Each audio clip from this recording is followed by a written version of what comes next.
अस्सलाम वालेकुम रहमतुल्लाहि व बरकातुहू। नाज़रीन, इस वीडियो को आप देखिए और दूसरे लोगों तक पहुंचाने की कोशिश भी करें।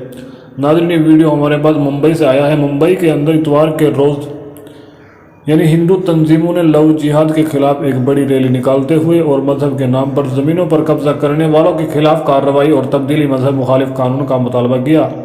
राष्ट्रीय स्वयं सेवक RSS, बजरंग दल और विश्व हिंदू परिषद VHP जैसी तंजीमों के कायदीन और कारकुनों ने रैली में मार्च किया। यानी कि जितने बड़े बड़े जिम्मेदार लोग हैं उन सब ने इसके अंदर शिरकत की और खूब जोर लगाकर मुसलमानों के खिलाफ अपशब्द बोले और ऐसी ऐसी बातें कही। तो थोड़ी सी वीडियो हमारे पास भी पहुंची है, मैं चाहता हूं आप तक पहुंचाऊं। तो आप इस वीडियो को देखिए और शेयर कर दीजिए, लाइक कर दीजिए।